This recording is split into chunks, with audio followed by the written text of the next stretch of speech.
All right, sixth grade mathematicians, here we are going to be learning how to figure out areas of triangles. So you need to go ahead and get your book open to page 674, and we're just going to get started right away. I'm going to get myself situated, and we are going to begin. So taking a look at the area of a triangle. The other day or previously, you've learned about the area of a parallelogram, where we just took our area, A equals base times height.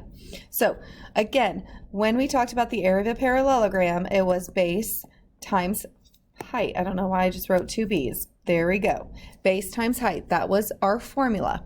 So obviously we're going to have a formula for figuring out the area of a triangle. So what does that formula look like? Well, it looks like this. There's actually two of them.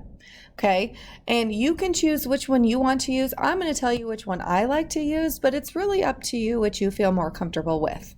So the first one for the area of a triangle is area equals 1/2 base times height. So when you have all of those together, 1/2 base and height, that means that you're going to be multiplying. So you're going to multiply 1/2 times your base times your height. Well, we can use a calculator on that, so we could turn that 1/2 into 0.5 times your base times your height.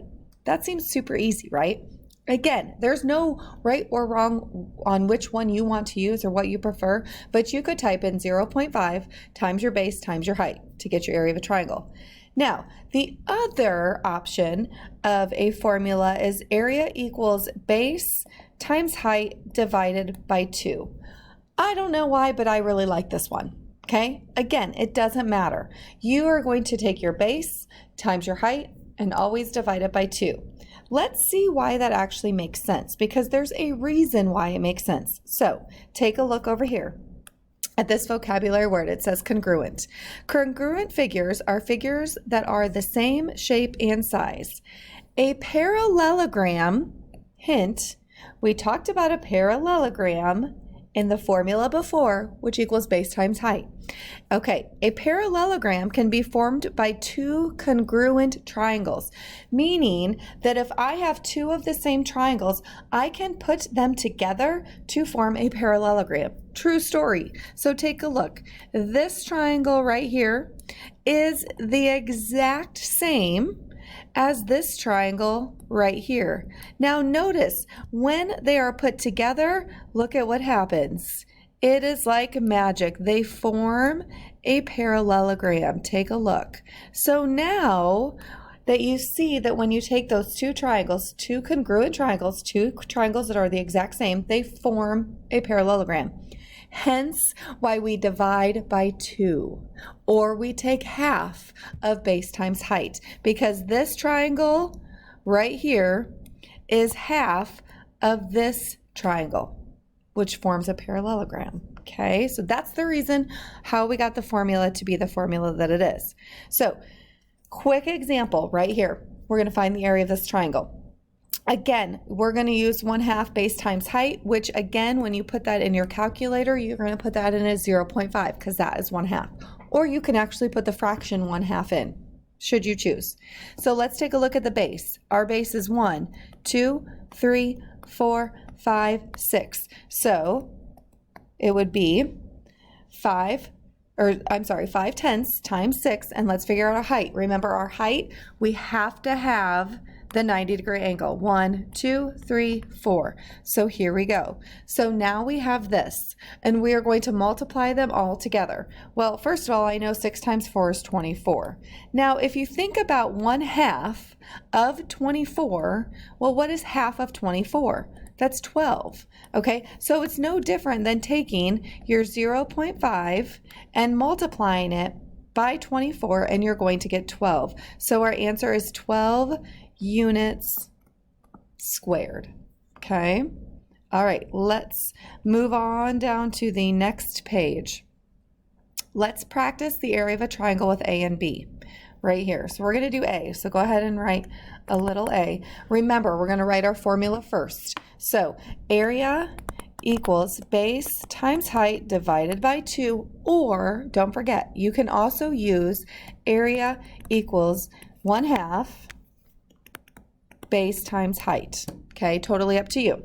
So here we go. I'm going to do this one. You can do this one if you want to write 0.5 times base times height. So I'm going to do area equals, let's do my base. 1, 2, 3, 4, 5, 6. I'm going to mark 6. So I have 6 times, here's my height. I found my 90-degree angle. 1, 2, 3.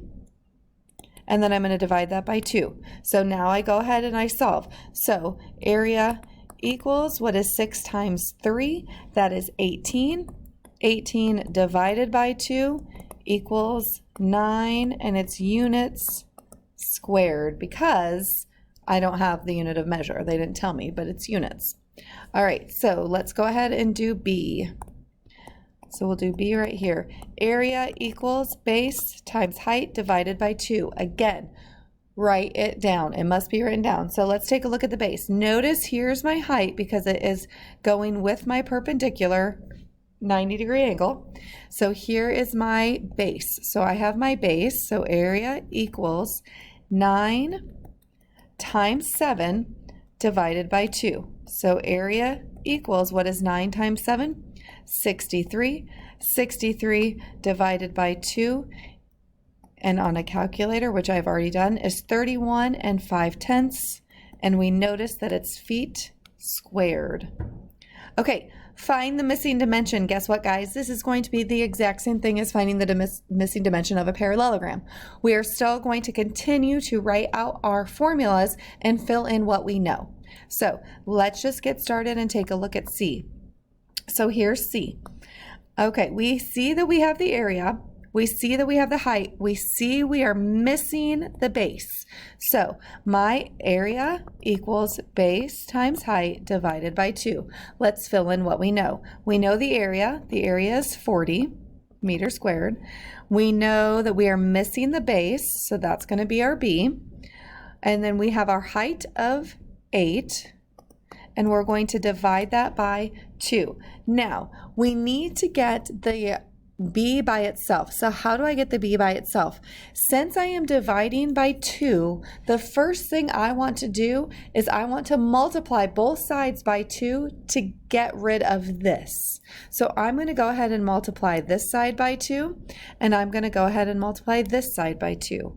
When I do that, I'm going to go ahead and this cancels out, and I'm left with 8 times B, or 8B, equals 80. You agree? Of course, okay? So now since I have 8 times B, I need to get rid of this 8, which means I'm going to divide by 8. If I divide one side of the equation by 8, I must divide the other side by 8. This cancels out and I'm left with B.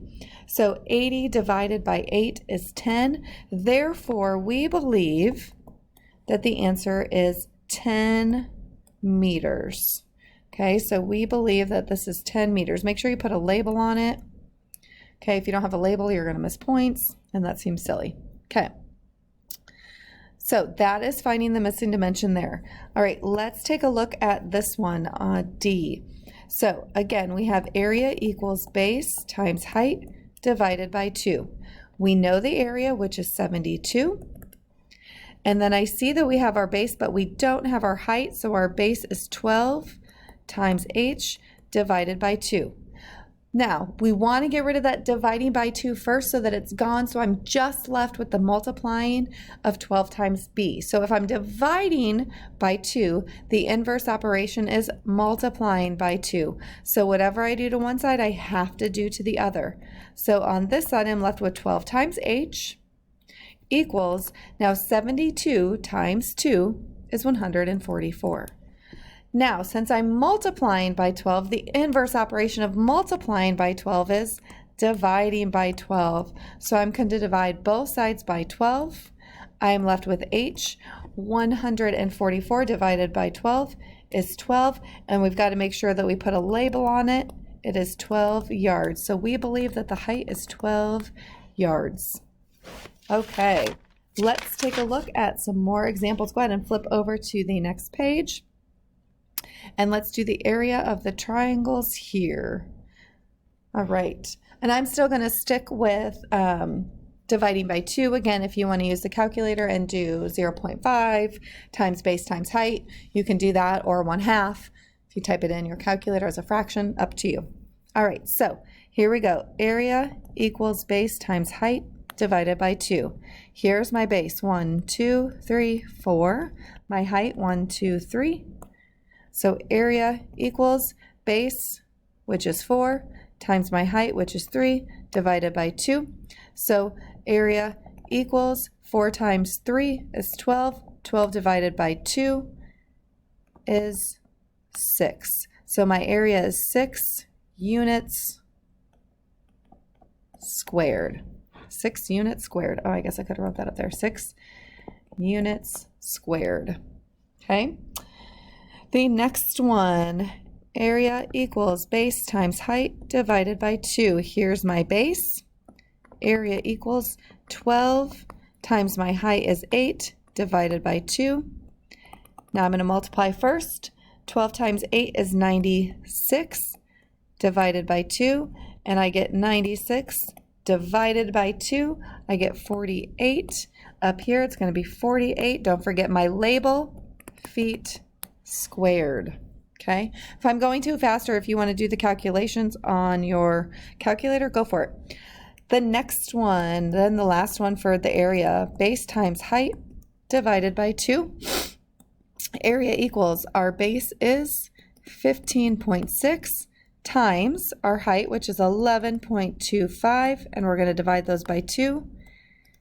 Area equals, now when I did 15.6 times 11.25, I got 175.5, and then I divide that by 2. So 175 divided by 2 gives me 87 75/100ths, and then I label it with meters squared. So 87 75/100ths meters squared. So we can just put that up here, meters squared. Okay. All right. Let's take a look at this one. It says Taishan